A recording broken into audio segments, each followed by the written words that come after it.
Hope everyone's week is going great.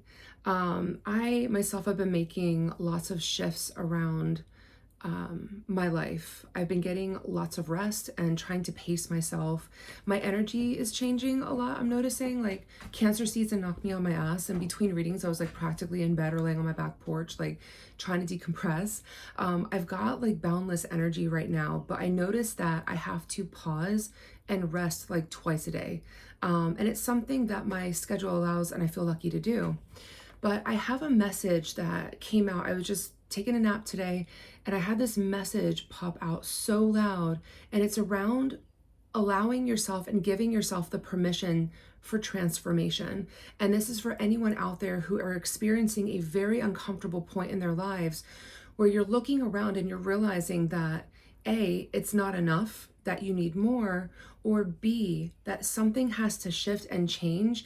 And maybe you've been the one changing, but the other factors around you are not. And there's this friction. I'm going to kind of go through it. But to be honest with you, I came out of this nap and I just started like writing down like notes. Like I've got like 3 pages of notes here because it's information from whoever spirit guides that I am communicating with right now for you. Okay. So whether you feel like you got something bubbling up in you and it's going to shift and change and pivot everything in your life, and it's going to feel like either everything's coming to a crux where it's all building up or it's all about to release. It's one of two things. And the one thing I can tell you as someone who has gone through a fuck ton of transformation, especially in the past 4 years, is don't white knuckle it. Don't hold on to it as tight as you can. The harder you hold on, to be honest with you, the more it's going to hurt. The more that you let go and you release, it's almost like, I remember when I was in this class when I was in high school, it was like Mothers Against Drunk Driving, where they're talking about the logistics of being in a car accident. And they talked about like, if you know that you're about to get into a car crash, instead of tightening up, when you tighten up and you hold all your muscles, that means that you are more likely to break a bone, right? You're more likely to get hurt or pull a muscle, whatever it is. But if you let go and release, which is like always the opposite of what you think you should do, you'll still be bounced around a little bit. But because you were loose when the impact happened, there's less damage to you. And I feel conveyed to tell that message to someone who's watching, because there's something happening. There's 2 ways that this transformation is going to happen for a group of people who are going to be listening to me today. I want to convey also, do not micromanage your transformation. You need to be gentle with yourself through it. I'm going to relay the rest of my notes, okay? Because it was 2 very specific messages for 2 different kinds of people. Now, for some of you, it feels like there's a massive tension or struggle between who you're becoming and what others expect you to be. So it's almost like, say if you went, say if you're my age, like at 44, and you have gone through a 10-year, 15-year relationship, and you've been a certain way for a certain amount of time, but you are changing, and it's fucking with the energy of what people expect of you. Guess what? This is your transformation. This is showing that there is a dichotomy between who you are becoming and what others are expecting of you. Now, this may come in the form of people like abandoning you emotionally, or conversing, they're overstepping boundaries that are placed in your relationship, like boundaries that were placed by you. So say, if, for example, you have a mother figure who, I'm going to really distill it down, but say if your mom comments on your weight, and you're her daughter, right? It's like mother-daughter stuff. Say if your mom comments on your weight constantly and she won't knock it the fuck off, and you put a boundary down and she extends past that boundary, this is your cue to know that you need to distance yourself in this relationship.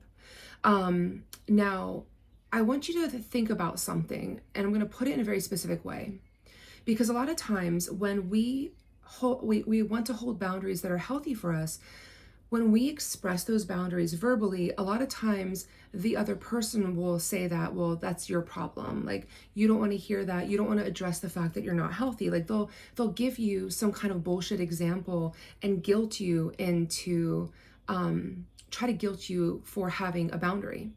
But what if the problem wasn't you? What if the problem was the person who doesn't respect your boundary?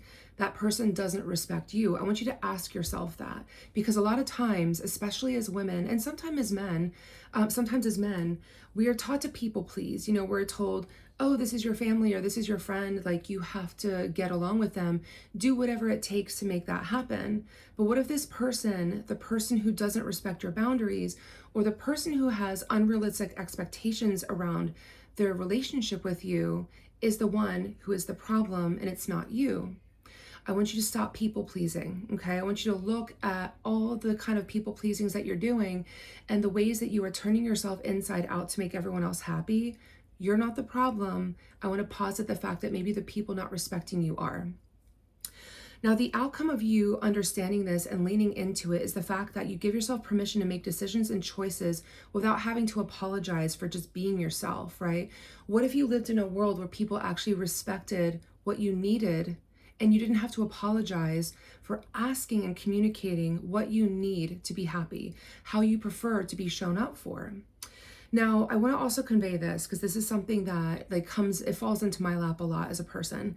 You're not being difficult. I want to tell you this, that by holding a boundary with someone that is healthy for you, you're not being difficult. You're actually realizing, and I have to look down because I wrote this down and it's so important that I verbatim say it.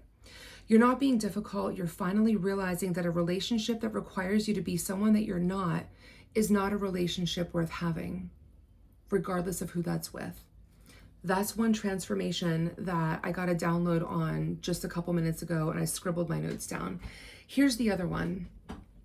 Now, what conversely another transformation could look like is simply release, is like final release. It's like you've worked hard on your identity and you've been putting all of your work into healing, but you're starting to notice that the people around you are out of alignment with you, or that you're like around people who all of a sudden, like, it's almost like you're doing the work, the spiritual work, and you're showing up for yourself. You're either going to start to realize that people can't keep up with you anymore, or the universe rewards you with like a new group of friends who are on the same page. And it's almost like a check mark, like, an A+ on your report card for doing the spiritual work.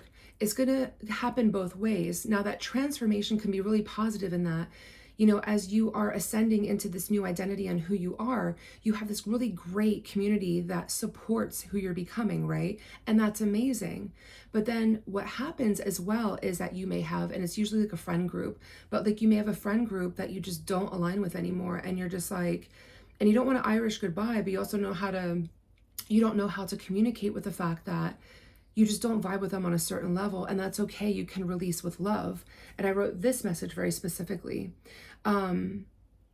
This may make you feel like you're alone in your journey, and if there's no one around to celebrate your wins, the journey feels quiet and it feels lonely. Maybe this is like the other people will be like noticing your shift and they'll comment about it. A lot of people being like, oh, you're not hanging out with me anymore, and you're not doing this, you're not reaching out.